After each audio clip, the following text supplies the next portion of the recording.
share that? Yes, sure, please do.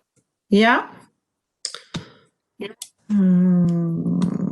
think I will do screen.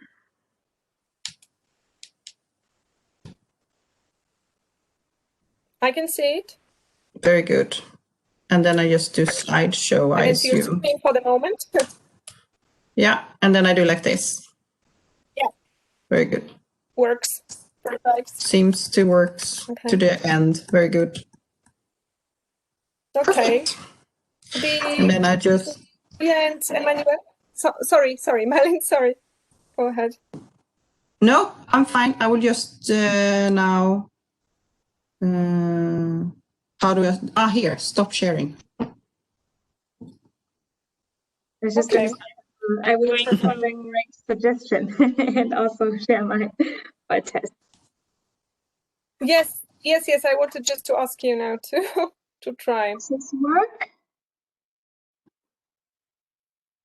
It does. I can see it. Yes. Okay. Yes, very well. Good. And okay. Perfect. Thank you. Okay. Thank you, Julia. Can we try with you, Emmanuel?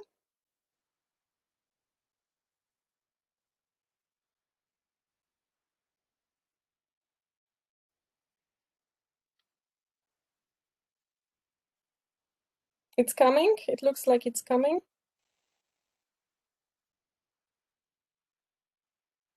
No, not yet.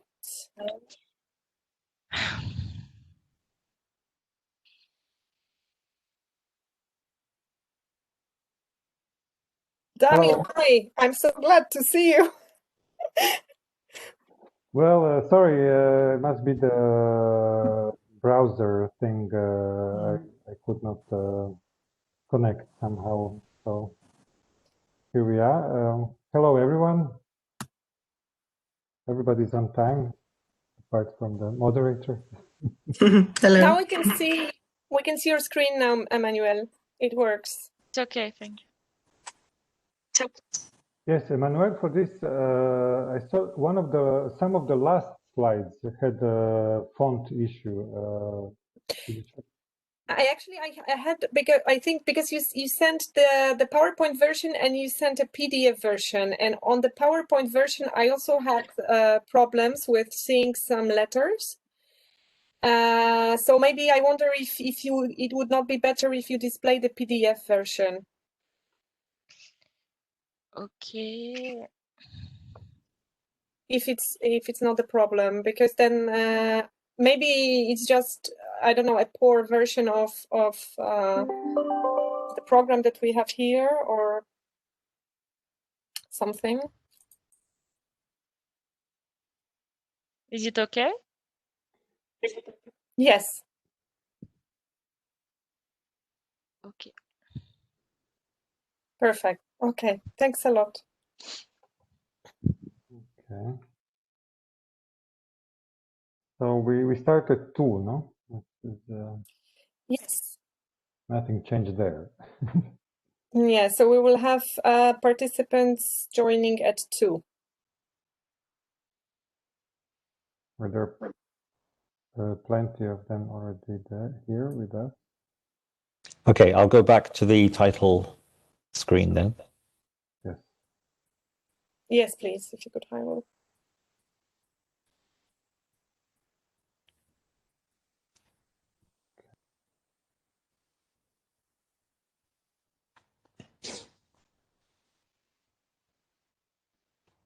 So now, just if I may, with the host role, Damir, I think you will need the host role. So maybe I'm going to make you host yes, now.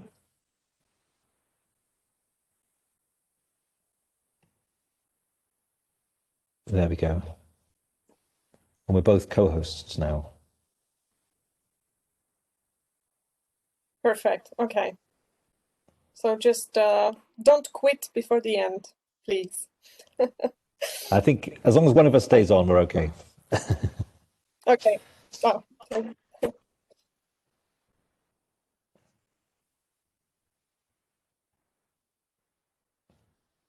Yeah, I don't dare to sign out.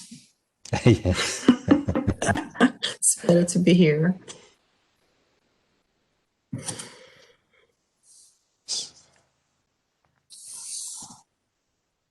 But you showed like an agenda. Could we just do a short recap on that one? Just for the hour? I think that would be good. Yes, maybe that's a good idea. Could you move the slides, Hywell, to the agenda slide? Yeah. Yes. Mm. So, and of course, probably not everybody will join by 2 o'clock sharp, but we will have to start really like 1 or 2 past 2 at the latest, because we have a packed agenda. And we will start with Damir's introduction, explaining, quite in a compact way what will happen, and showing the agenda for the day. And at 14:05, our Deputy Director General, Hubert Gams, will join us and will give a 5-minute opening speech. And then Damir will introduce the panel. Mm. I have to take it. Sorry for that. No, it's fine.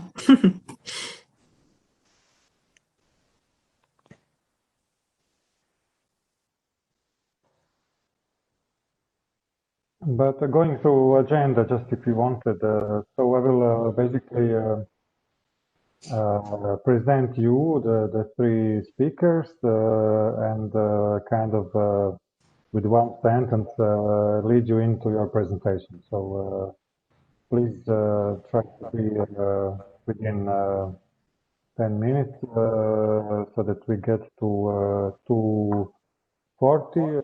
I will also ask participants to put their questions in the chat function and look for something that is. Yes, hello, Michael. It's Marianne from this group. I will support him today with the ideas. Yeah, I can see, I can hear you properly.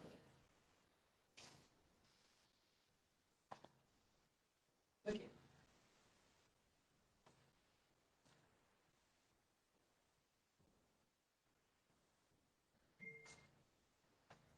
And for the questions, Damir, will you point that directly to one of us 3?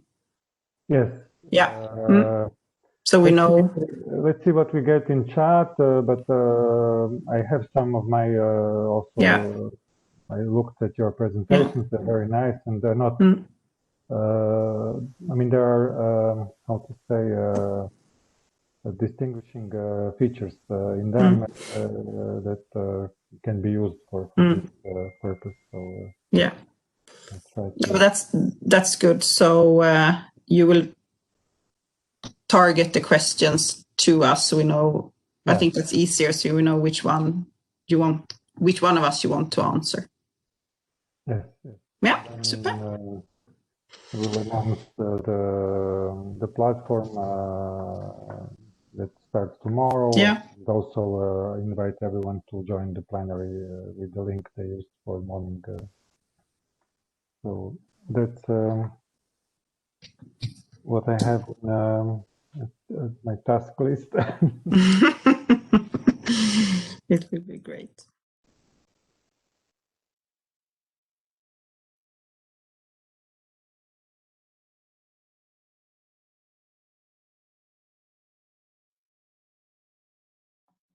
I hope our director will join us without problems.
Okay, the good news is that Hubert has just, after some hiccups, managed to join. He's joining us because he couldn't join either from the link or from the app.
Yes, welcome everyone.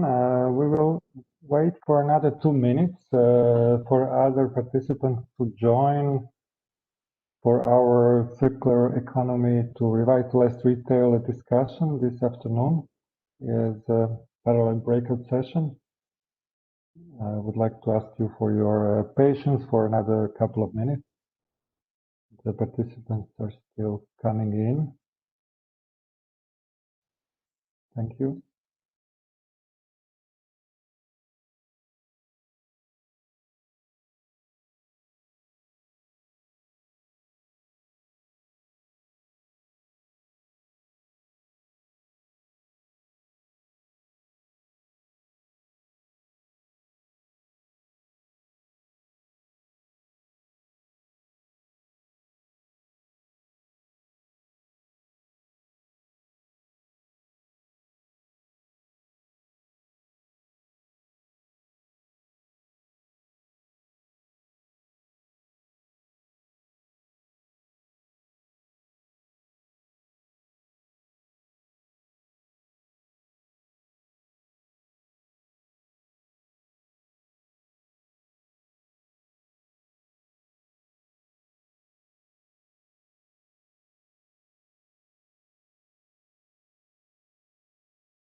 Well, I guess we can start now. Who joined us? My name is Damir Hajduk. I'm head of unit at DG Grow.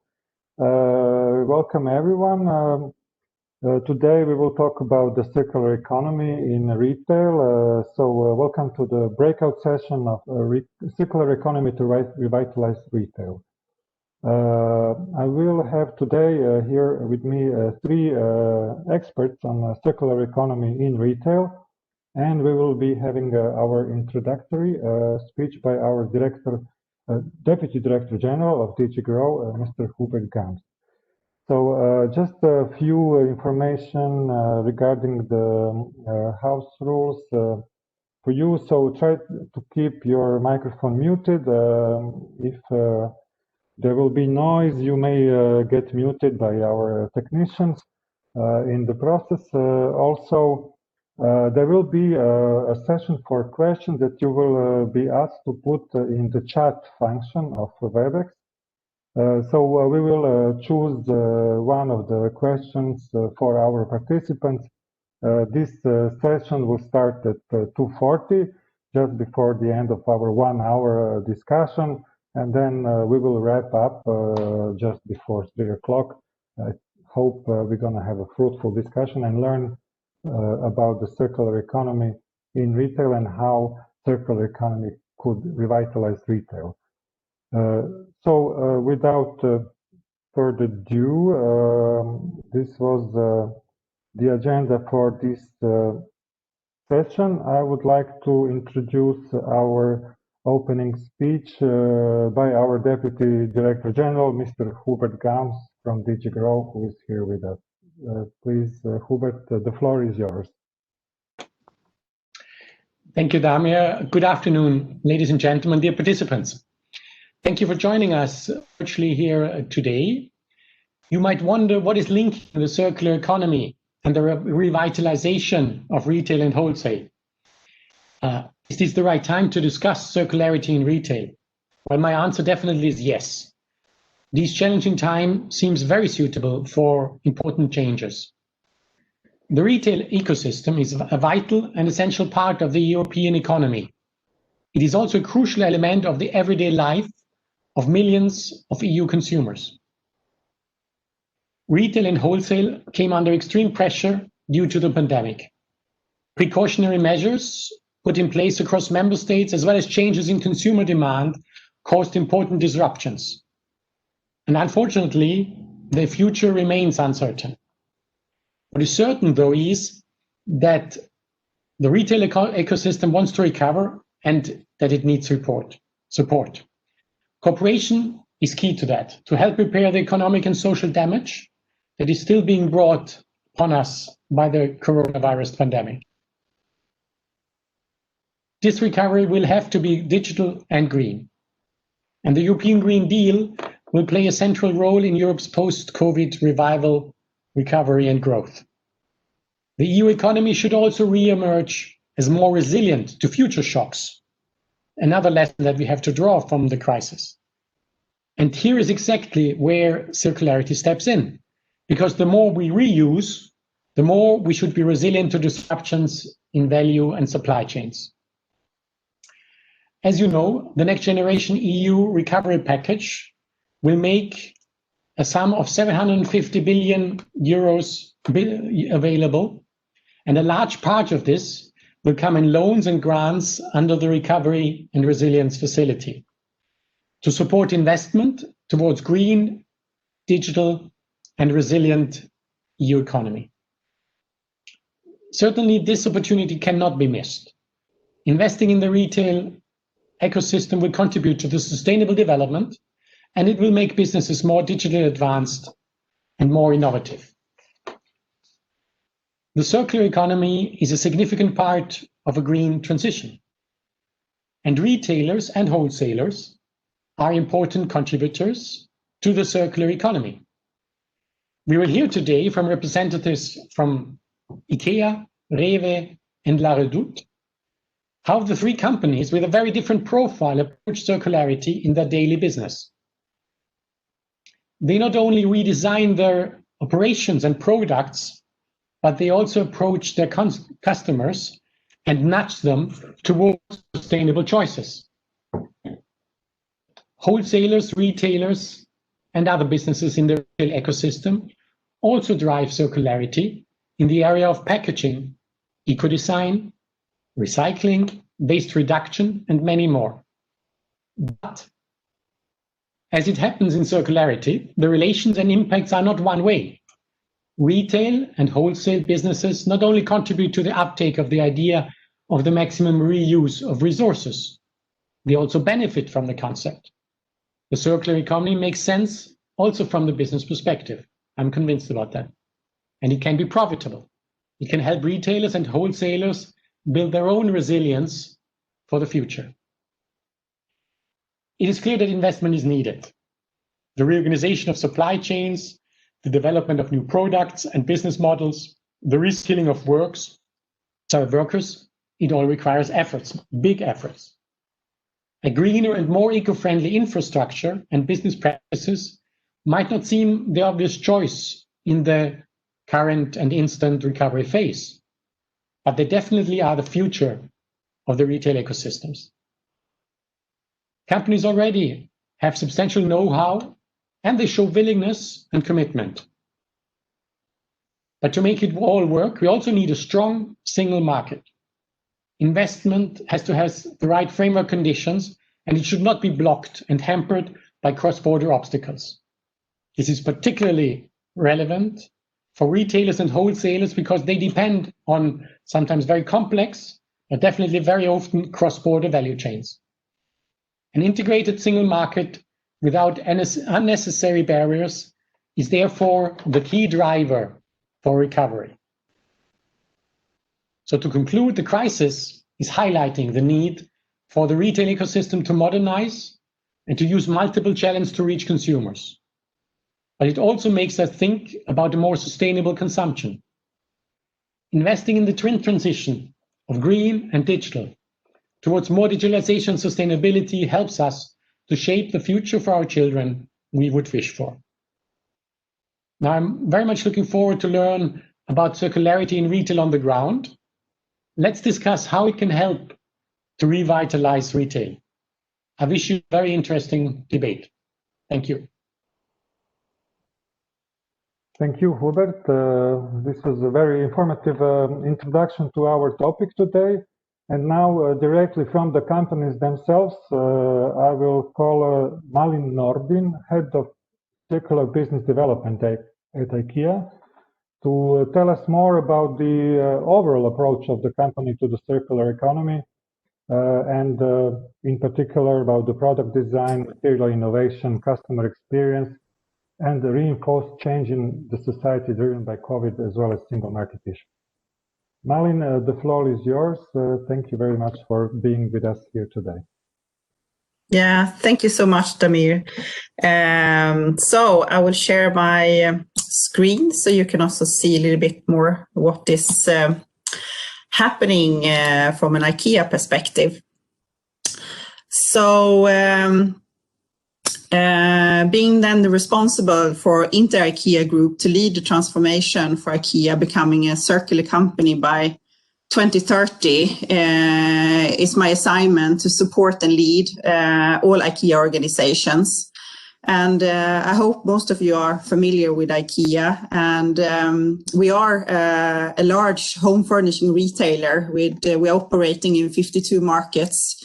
And this year we had 4 billion visitors to our websites, and we are 220,000 co-workers. So we have, of course, a huge responsibility, but also a force to also make an impact. And if you look upon our ambition and vision, becoming a circular company, it's very much connected to our consumers and customer and the behavior change that we see in the society, which becomes even more relevant and important in the situation of the pandemic, where we see the importance of being even more affordable to consumers. And we can also see the importance of being a more sustainable company, but also offering sustainable solutions that more people want to join and be part of a sustainable society. So we want to also, of course, have that as an overall offer from IKEA. But it's also very much about resource scarcity and the importance of making sure that we have availability and low-cost materials continuing for IKEA. And of course, I mean, we are using a lot of resources, and we have to do it in a responsible way. And the only way is a circular way. We also, of course, see the importance and the contribution to the climate goals. And with us being part of the Paris Agreement, it's really important, the transition also into a circular business, to make sure that we actually can deliver to those really challenging goals that we have set as IKEA. And for us, very much, I think, reflecting what Hubert talked about, is that overall vision for us and what we want to achieve. In one way, circularity is very simple, because in the end, we want to prolong the life of our products and materials. So whatever we do within our business that supports this overall thinking is a way setting us up for circularity and in our business. And we definitely see our products as material banks for the future. So of course, with that said, and looking into IKEA as a company, we want to transform our total value chain into a circular business. And this is how we have tried and to visualize that, because we both have partners and we also own forests, for instance, to sawmills, to production, to transporting, to our retail facilities meeting our customers. So of course, it is a huge shift that we are setting us up for and are in the middle of that shift. But I think what is important is that we want really to enlarge the discussion around the importance of reuse and refurbishment. And for us, it's really now that is really where we would like to take the focus at the moment, to make sure that we are building a profitable and affordable business for our consumers, making it possible to reuse and refurbish as many IKEA products we possibly can. And then, of course, to make sure that we are lowering the cost for our company and also for making it material available for others. We also, of course, need to make sure that we are also setting up the solutions and have partners when it comes to recycling and remanufacturing parts. So this is very, in short, the approach to circularity from an overall IKEA perspective, that we want to make sure that we reuse, refurbish, remanufacturing and recycling our products and materials. And as I said, we want to be a circular company by 2030. And of course, the big question, what does that mean? And for us, it means that we want to enabling our customer, engage our customers so they can acquire and care for and pass on products in circular ways. We want all our products that we put on the market to be circular and enable circularity by 2030. And we want to build an IKEA only using renewable and recycled materials. And we want as a company to be seen as a thought leader, and we want to join forces with other business partners, organizations, and so forth to really make an impact together, because we realize that there is, of course, no point that IKEA is a circular company if no other companies or other organizations and governments and infrastructure and cities are circular. It is really a huge cooperation and collaboration together to make this economical shift in the world. And then to make some examples what this means if we talk about revitalizing retail. It is for us very much to engage consumers and our customers in new circular ways. There is a huge aspiration from a consumer perspective, finding circular ways to consume. And one example is that in the past year, we offered customers more than 14 million spare parts, meaning that we were able to support customers to prolong the life of the products and reuse what they already have with very little means. Also, our biggest retailer, the IKEA Group, recovered 47 million products during last year, meaning that we have not been wasteful of those products. And we are continuing now building solutions, offering more care and repair solutions and more spare parts and furniture parts to our customers, making sure that you can continue using and be proud of what you already have at home. Another exciting part of revitalizing is that actually yesterday we opened our world first second-hand store in Sweden for IKEA. A first smaller test that we are now doing, where we then together with a partner are refurbishing and reusing IKEA products, and we are reselling together with a partner at the site. So of course now we also meet customers in new ways and not only at the web or in the IKEA stores. So very exciting journey into this. At the same time, what is important is that it is also about the systemic shift. Because in the end, what we also need to do is that we need to design our complete offer to enable reuse, repurpose, repair, and recycle. We need to design the products right from the beginning. So, of course, doing this systemic shift, what we have done is that we have assessed our complete range, around 12,000 articles, to see how circular are they today. And we have identified and defined design principles to make sure that we are enabling a circular business.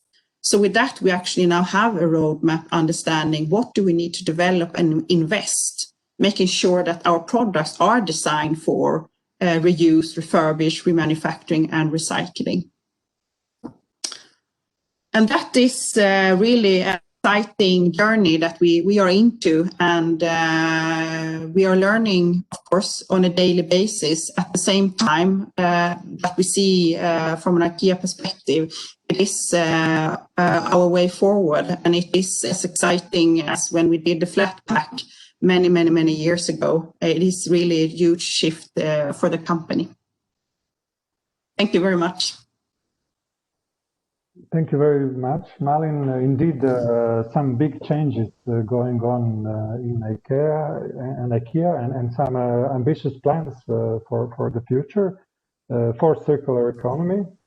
I will run towards our second speaker today, actually presenter. With us here today is Julia Ries, head of the Brussels office of REWE, the German cooperative of independent retailers.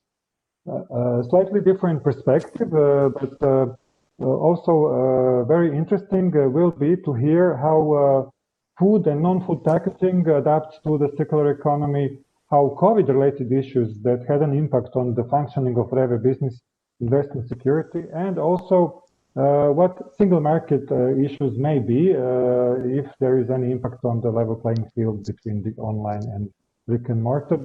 Julia, the floor is yours. Thank you for joining us today. Yes, thank you so much for having me. I hope that I can be understood well. Everything's working. You see the presentation. Good.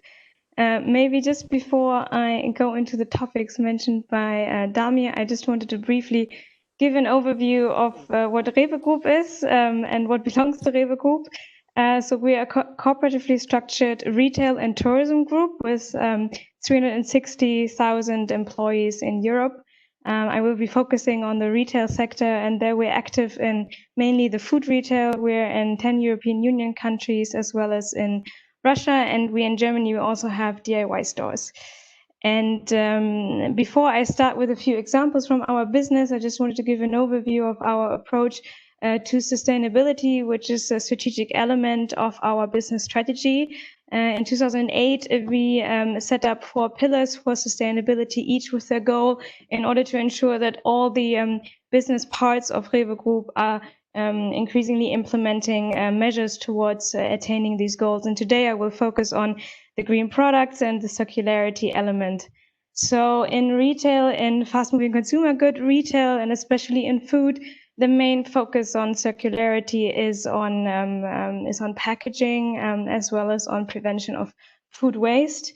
And so on packaging, I wanted to give 2 examples. One of them is the use of secondary plastic, where we've been working for many years to allow this use in our packaging products.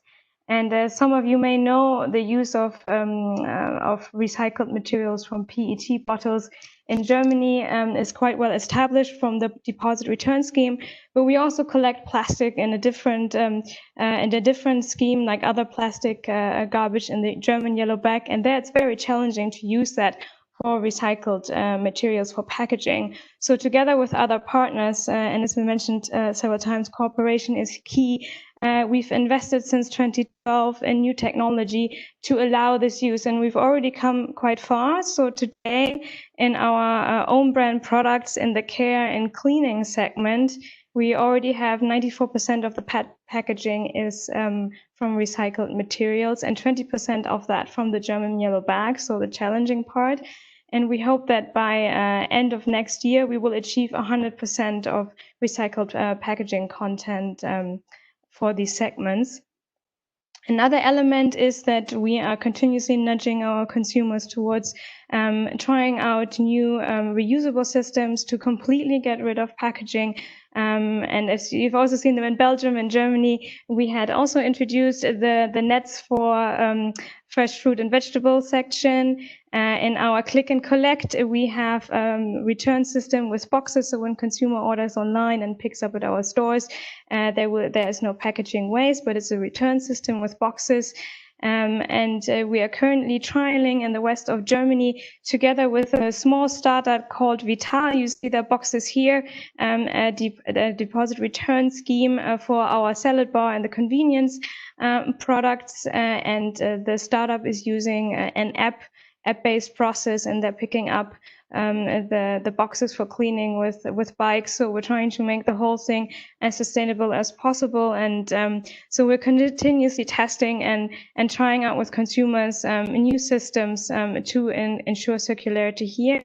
I've also brought an overlooked example from the DIY sector, just because it's been around for decades. In our DIY stores, for many, many years, we've been offering the rental of machinery.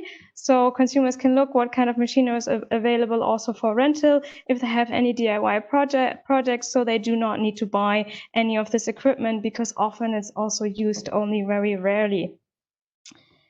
And as an independent retailing group, I would like to also put a focus on short supply chains and working towards more integration in the region. And because, as Mr. Gams highlighted, the corona crisis and circularity, they can go together.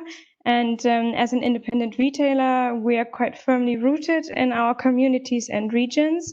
And we're increasingly working every day to support these short supply chains, and they have proven very, very strong in the crisis.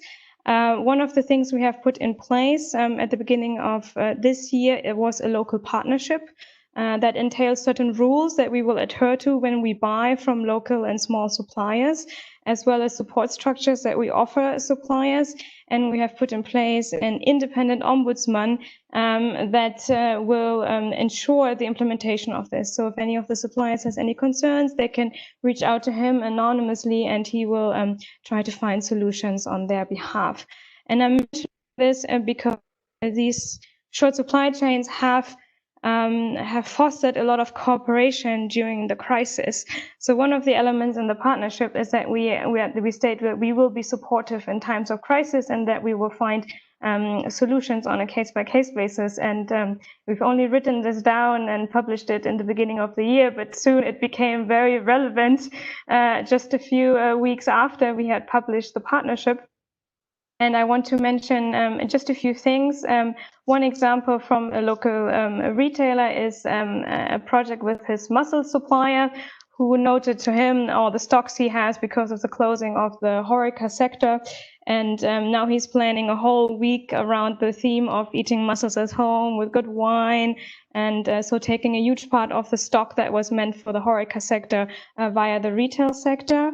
And the example I have here is an example from the beginning of the crisis, when we saw a lot of challenges for the potato suppliers who normally supply the HoReCa sector with potatoes for fries. So with our discount store Penny, we bought an additional 200 tons of potatoes and marketed them specifically towards jacket potatoes and fries for the consumer, to alleviate a little bit of the pressure that the corona crisis had on those suppliers that are offering towards the HoReCa sector. And in our view, the ability to have these short supply chains as highlighted by the crisis, but also in everyday conversations we have with suppliers on introducing concepts for circularity, you need to know your partners. You need to be able to have these dialogues and to have these cooperations. So we really think that short supply chains or a lot of dialogue enhancement in the supply chain can really push this forward. And looking towards the EU level, I would 100% sign up to the comments made by Mr. Gams on the internal market, because one of the strongest supports that the EU level can actually give to circularity and sustainability projects on a whole is the single market completion with an approach to harmonization.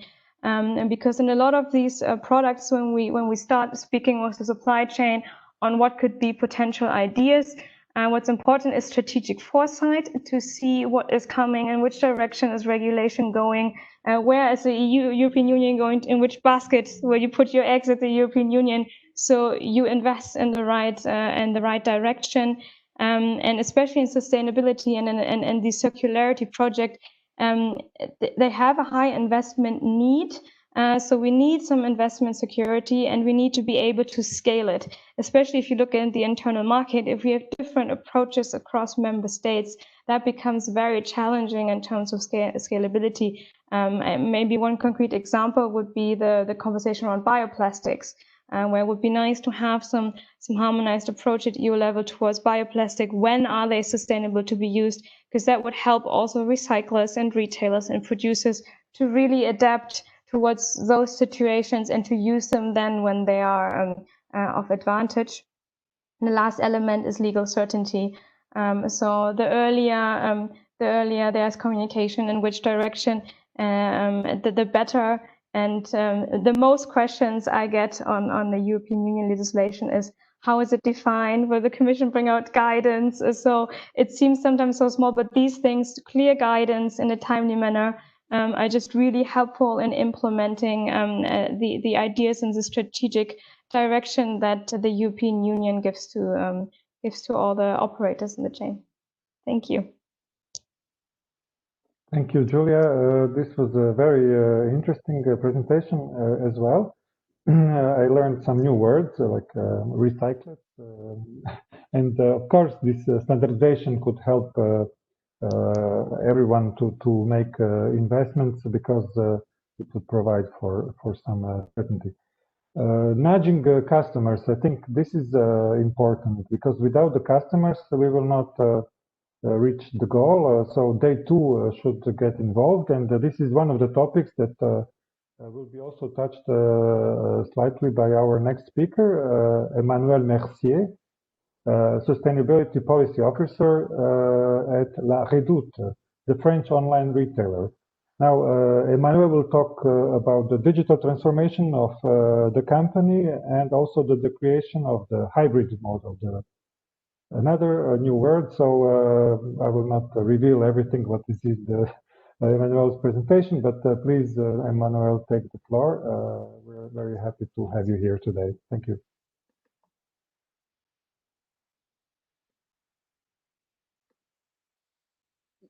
Good afternoon, everybody. Do you hear me? It's okay? Okay. So I'm very happy to be with you today to talk to you about the circular economy strategy of La Redoute and to put this strategy on perspective of the COVID crisis.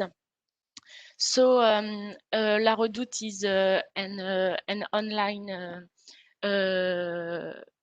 retail company, and it was bought by Nathalie Gala and Eric Courteil, who are our CEOs 6 years ago, and at this moment the company launched its digital transformation. 2 years ago, the model of La Redoute becomes digital. So it's a physical model with physical stores and an online model to a better customer experience, a general better customer experience. And our shops serves as a showroom, but the trade remains digital for La Redoute. In La Redoute, with the COVID crisis, we have seen the necessary complementary between the physical market and the digital market, because during the lockdown, we have seen that customers as turns their purchases on the digital trade, and in La Redoute today, our mission is to equip homes and families, and we are very famous for French customers with products for home and decoration, and also fashion. We accompany families in their daily lives, in their moments of life, in the evolution of their lifestyles, and during the lockdown, we have seen that our customers change their lifestyles and change their expectation in terms of purchases. And this new expectation were about more sustainable products to a sustainable consumption, and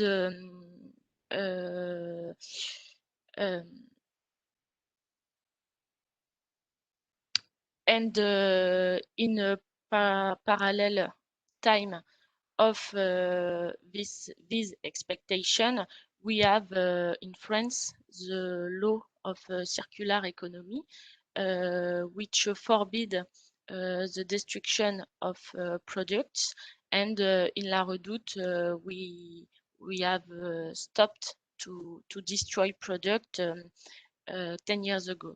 So we have already a sustainable policy for our product. We don't start with the circular economy, but just before the lockdown, we have validated for La Redoute big CSR ambitions for 2025 and 2030, and we commit to have 100% of sustainable product for our internal brands. So a fashion brand, and 2 home and decoration brands. And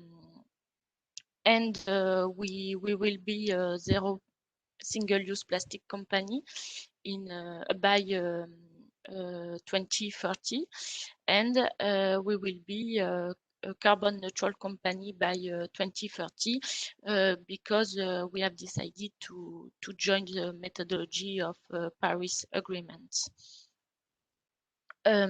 Just to focus on what is a responsible product for La Redoute, a sustainable product. 2 years ago, we have joined the Go for Good movement of Galeries Lafayette Group. Go for Good is a public specification of CSR criteria for products. When a product has one criteria, it is highlighted as a sustainable product for the customer, and this specification as a criteria as recycled material, organic materials, and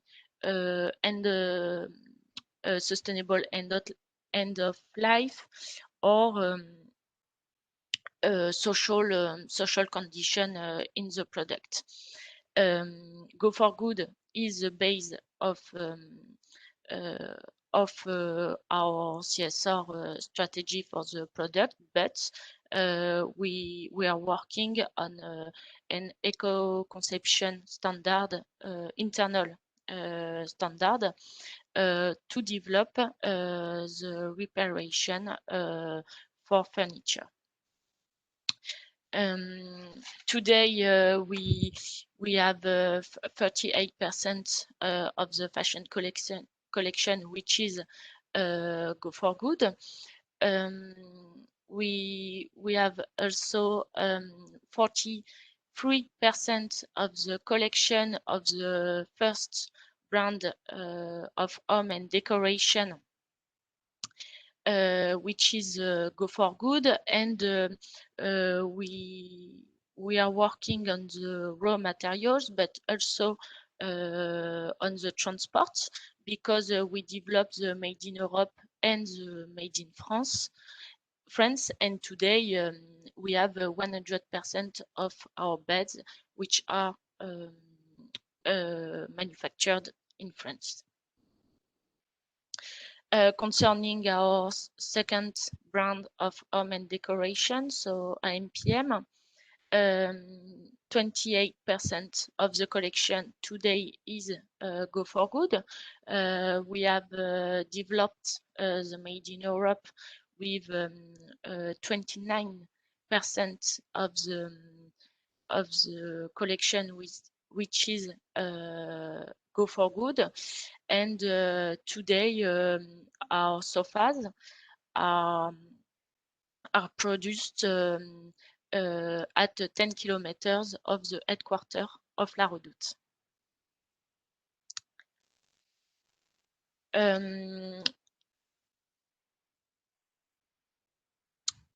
Sorry, I have a problem with my slide. So this is the first work we have made on the product, but we are going to test and we are testing new business models because we have some products which are produced on demand or in the pre-order. So we don't want to have too much stocks of products, and we want to develop this kind of business model. And we are going to launch C2C solutions, second-hand solution by mid-December for our customers. Concerning the CSR ambitions for La Redoute, the COVID crisis has accelerated this ambition. For example, we reach 100% offer, a sustainable offer by 2025, and for the fashion, we will be 100% sustainable by 2022. We have accelerated, and we are working on the accumulation of several criteria, sustainable criteria, in a product. We have also launched concerning the plastic. We have also launched a new delivery packaging, which are in 50% recycled plastic and 100% recyclable, and they are also used for returns. And to finish on the product, so we are going to increase the part of made in Europe product to limit the greenhouse emissions. We will have 100% of responsible cotton, so organic, recycled, and Better Cotton Initiative. And we are working on the commitments of our commercial partners, because we also sell national brands in place of internal brands. So we want to work with our business partners. And to finish on the communication and the customer's expectation, in La Redoute we have three conviction concerning the communication. The third conviction is to make our customers of the ecological changes for apparel and home. How could you have a sustainable consumption if you don't understand what are the challenges? In a second time, to make visible this sustainable offer, and finally to promote, to highlight the sustainable offer in the marketing, in the ad, in the general communication. And we have seen an increasing expectation of our customers to have a more sustainable lifestyle. So we are going to take our part in the green transition for our customers. So it's okay for me. I thank you, and I'm open to any question. Thank you very much. So really to be circular requires the complete change, not only in distribution, but also in the product design, and also in consumers' understanding where are we going in circular economy and sustainable production. I would like everyone to write their questions for our participants, and as the moderator, I will take the floor and ask the first one that I have for Malin. So, Malin, what is the role of IKEA in helping society adopt circular behaviors? I think this is one of the challenges that is out there. Yeah, I think, I mean, we have, as I said in the beginning, being a global company, of course, we have with our size a huge possibility to make an impact, but with that also comes a responsibility.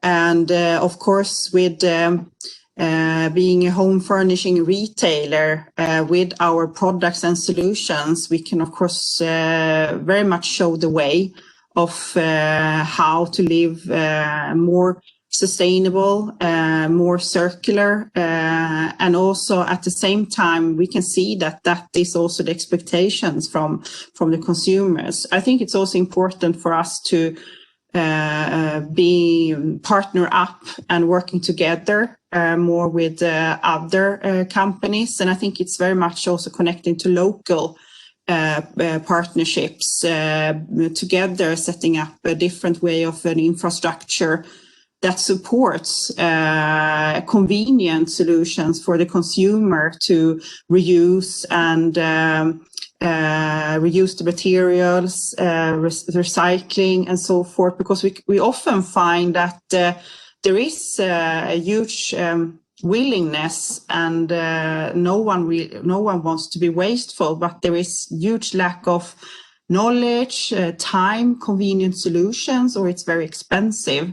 And here it's impossible for us to do that ourselves, and that to solve that we need to work together. And there also needs to be movement from a regulatory perspective that is then promoting this behavior, and that becomes the benefit for in the society and for the people living there, that this is the behavior that is the beneficial behavior. Thank you, Malin. Thank you. We have also a question for Julia. Now, Julia, this nudging of society regarding not only using the products that are more eco-friendly, but also this transport. So the packaging and how they come with this project of yours that is new with the recyclable pots. How is this? Is this something that the customers, the consumers are picking up, or is it generation based? Do you have some information that is additional to this? Well, on that one, we're currently testing it, so we don't have the results yet. We're crossing our fingers. But when we introduce the nets, the reusable nets, and instead of the thin plastic bags, we made a test. I think about like 40-50 stores, and we saw that not only the consumers bought it, but also the use of the thin plastic bags in the test decreased. So we really saw that they did reuse them, and for them it was quite easy to calculate that after you've used it seven times, as of that you make savings in terms of environmental plastic impact, because it takes about 7 of the thin ones in terms of plastic to make the reusable nets. And when it comes to consumer behavior, we do see a trend. However, it's also that there are still a large part of consumers that we continue to try to reach with our different sustainability products. I always like to mention one example. It's from animal welfare, but it just kind of shows the difference in the population. Unfortunately, in our penny discount store, we did a project with a pig supplier where we offered higher animal welfare pig meat. and it just did not sell in the discount store at all. We could thankfully move it towards one of our independent retailers who was happy to take it up, and it works super well with his customers. So very successful there. In the discount store, the small increase in price meant that there was no pickup. So we need to really, that's our approach. We test new approaches. We're very open to testing, even in 1 or 2 or 3 stores and in different areas of Germany, because you have different consumer responses to things. We see a huge individualization in consumers. So everybody has their own issues that they look at, especially in food. It's such an emotional and personal experience for people, what they eat. And so I think the important point is to kind of continue to test and see what takes up, and be open for new opportunities, look towards cooperation with startups, with suppliers who have innovative ideas, give them a space. So that's our approach. And the issues where it didn't work are very small. I only have like 2 or 3 examples, but I have a lot of examples where it worked well. So thank you very much, Julia. And I will move now to Emmanuel. Emmanuel, your market is, I think, global because it's digital, and there is this made in France concept. Now, I don't know if you are familiar with the EU digital product passport concept, if that was something that you heard, and in that respect, how, when you reach this global market, is this made in France communicated? So do people understand in other parts of the world the eco design, the approach you're investing in when designing your products that are sold on your platform? How is this information reaching the end consumer?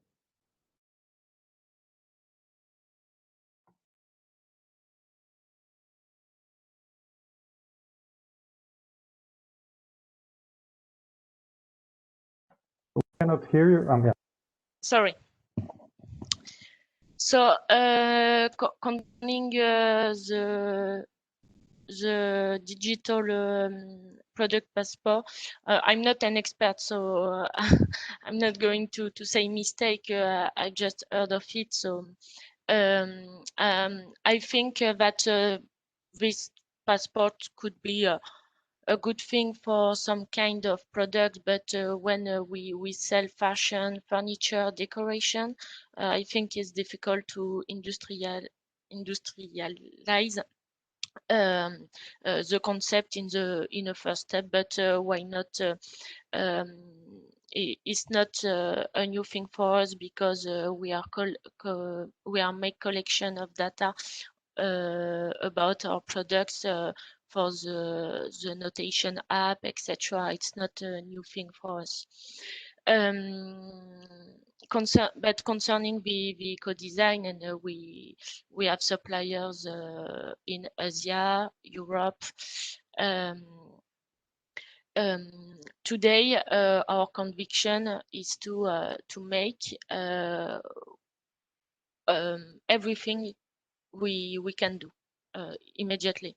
So okay, our product can be better, but if we could have one criteria, sustainable criteria, we do it. And we want progress. We want to add sustainable criteria. So when we are able to make a close import for limit the greenhouses emission, we do it. And sometimes we manage to have this reduction of greenhouses, and we have a production on demand, for example. But sometimes we have just